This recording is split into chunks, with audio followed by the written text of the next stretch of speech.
श्री हरिवंश, श्री राधा वल्लभ, श्री हरिवंश। गृहस्थ धर्म में हमें कैसे रहना चाहिए, किन किन आचरणों का पालन करना चाहिए, आज इस वीडियो में बहुत से प्रश्न हैं जो गृहस्थ आश्रम के लोगों के लिए बहुत महत्वपूर्ण है।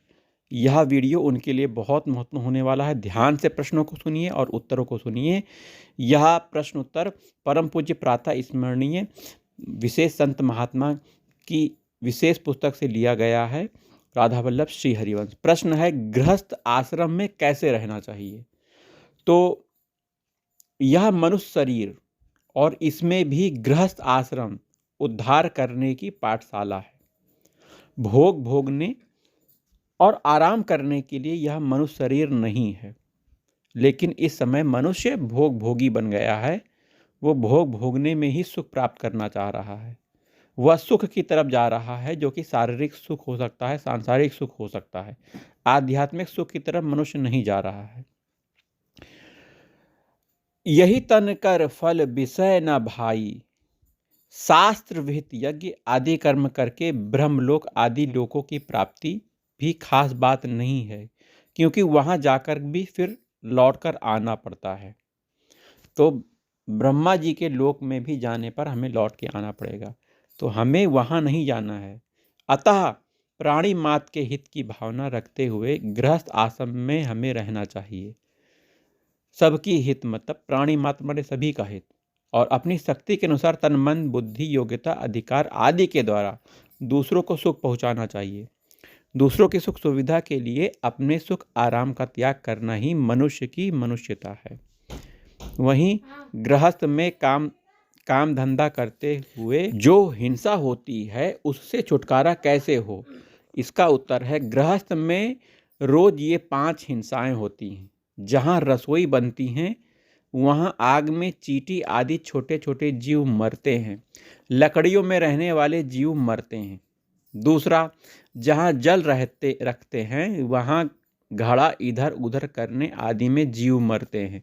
झाड़ू लगाते समय बहुत से जीव मरते हैं। चक्की में अनाज पीसते समय बहुत से जीव पिस जाते हैं। ऊखल में चावल आदि कूटते समय भी जीव मर जाते हैं।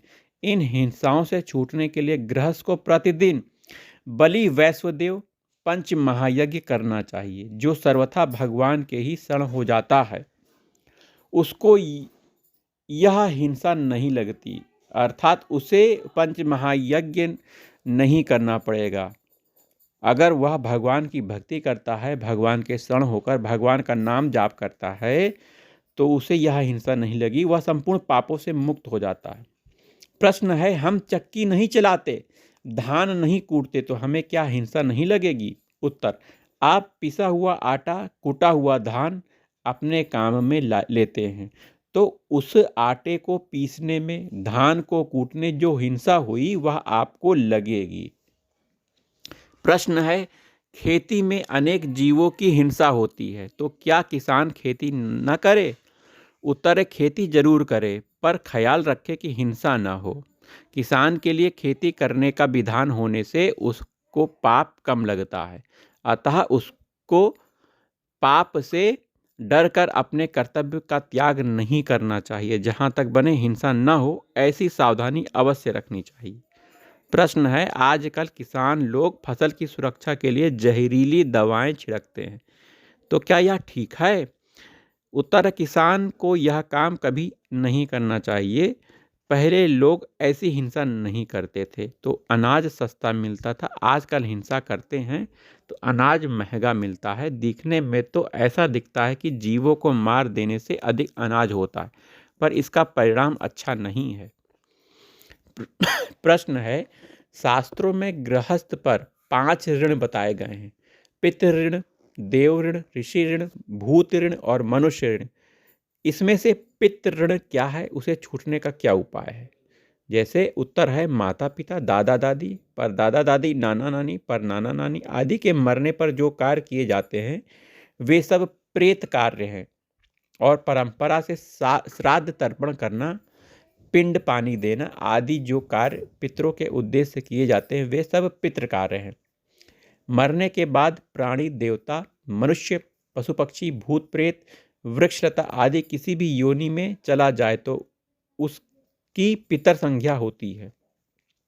माता पिता के रजवीर से शरीर बनता है। माता के दूध और पिता के कमाए हुए अन्न से शरीर का पालन पोषण होता है।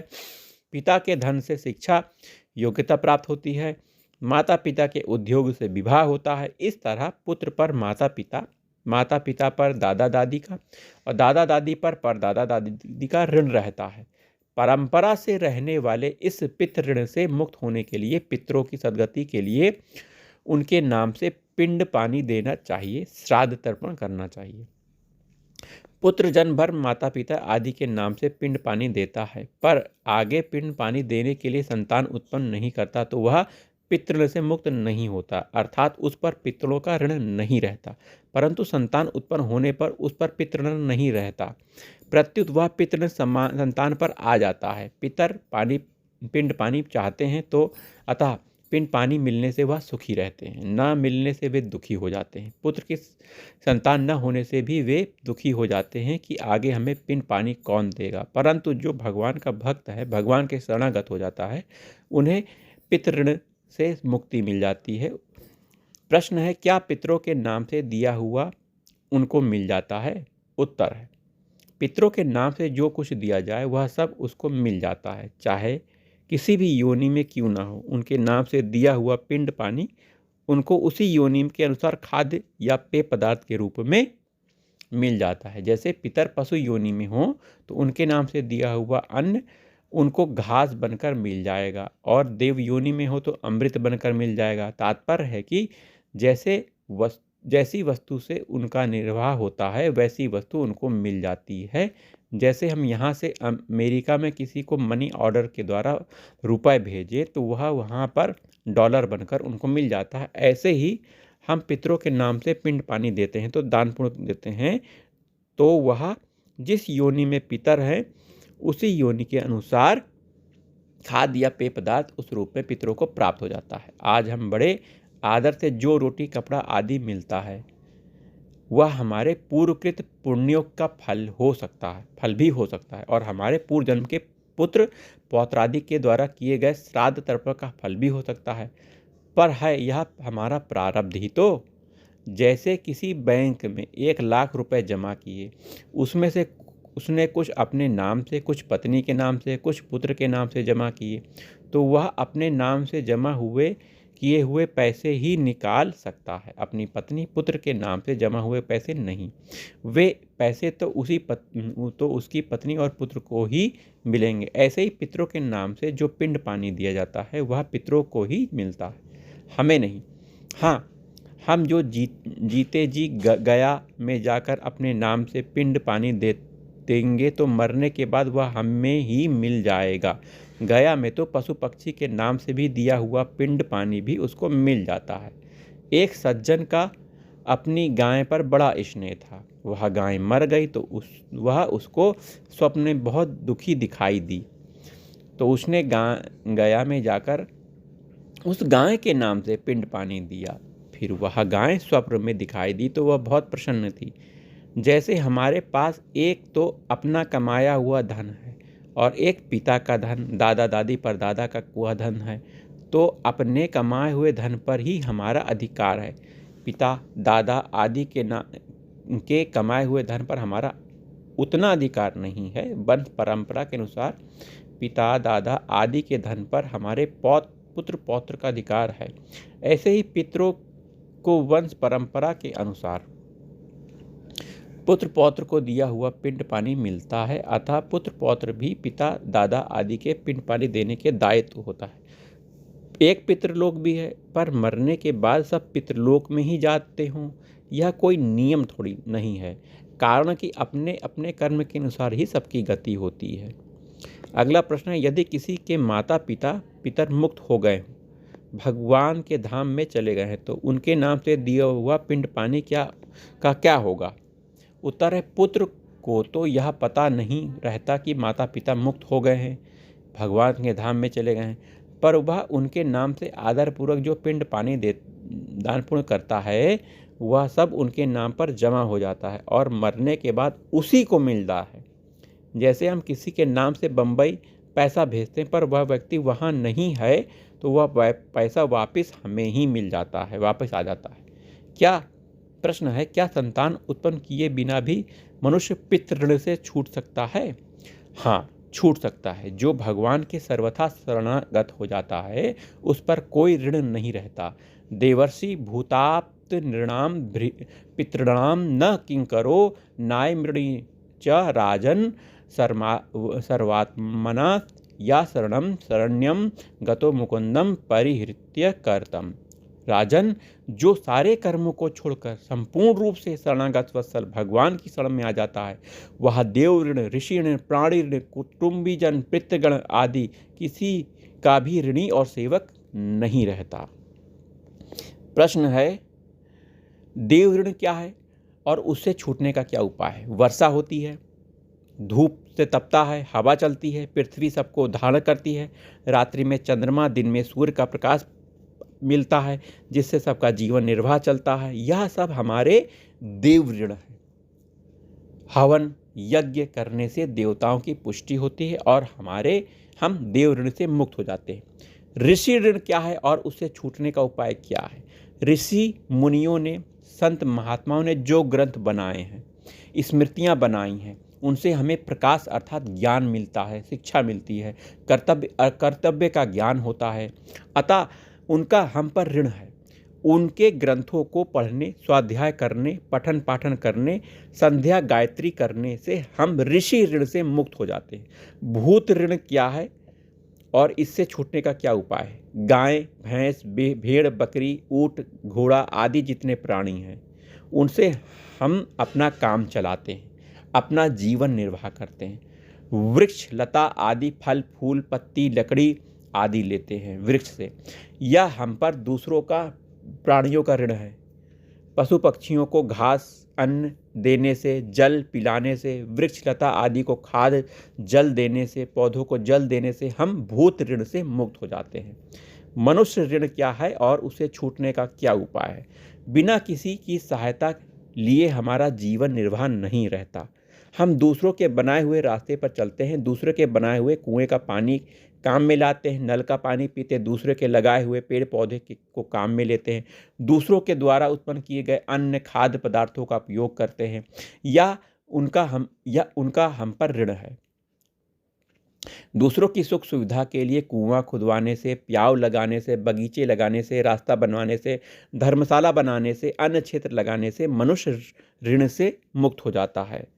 पितृ ऋण, देव ऋण, ऋषि ऋण, भूत ऋण, मनुष्य ऋण, ये 5 ऋण गृहस्थ पर ही लागू होते हैं। जो भगवान के शरणागत हो जाता है सर्वथा, वह पिता ऋण, देवता ऋण आदि किसी का भी ऋणी नहीं रहता।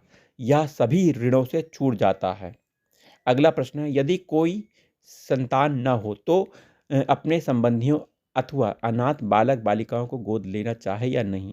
आजकल के ज़माने में गोद न लेना ही अच्छा है, क्योंकि अपना पैदा किया हुआ बेटा भी सेवा नहीं करता, आज्ञा नहीं मानता, तो गोद लिया हुआ बेटा क्या निहाल करेगा। यद्यपि पिंड पानी देने के लिए गोद लेने का विधान तो है, पर वह पिंड पानी ही देना नहीं देगा तो उसको गोद लेने का क्या काम। यदि हमारे लिए लड़के की आवश्यकता होती तो भगवान दे देते। हमारे लिए लड़के की आवश्यकता नहीं है, इसलिए भगवान ने नहीं दिया। अतः हम गोद लेकर अपने लिए आफत क्यों पैदा करें। प्रायः ऐसा देखा गया है कि गोद लिए हुए लड़के माँ बाप को ही दुख देते रहते हैं, उनकी सेवा नहीं करते। अतः अनाथ बच्चों को पढ़ाना चाहिए, उनकी सेवा करनी चाहिए, उनके शरीर निर्वाह का प्रबंध करना चाहिए। बेटा नहीं बनाना चाहिए, घर में नहीं रखना चाहिए। पता नहीं क्या हो, अगर बेटा नहीं होगा तो वृद्धावस्था में हमारी सेवा कौन करेगा।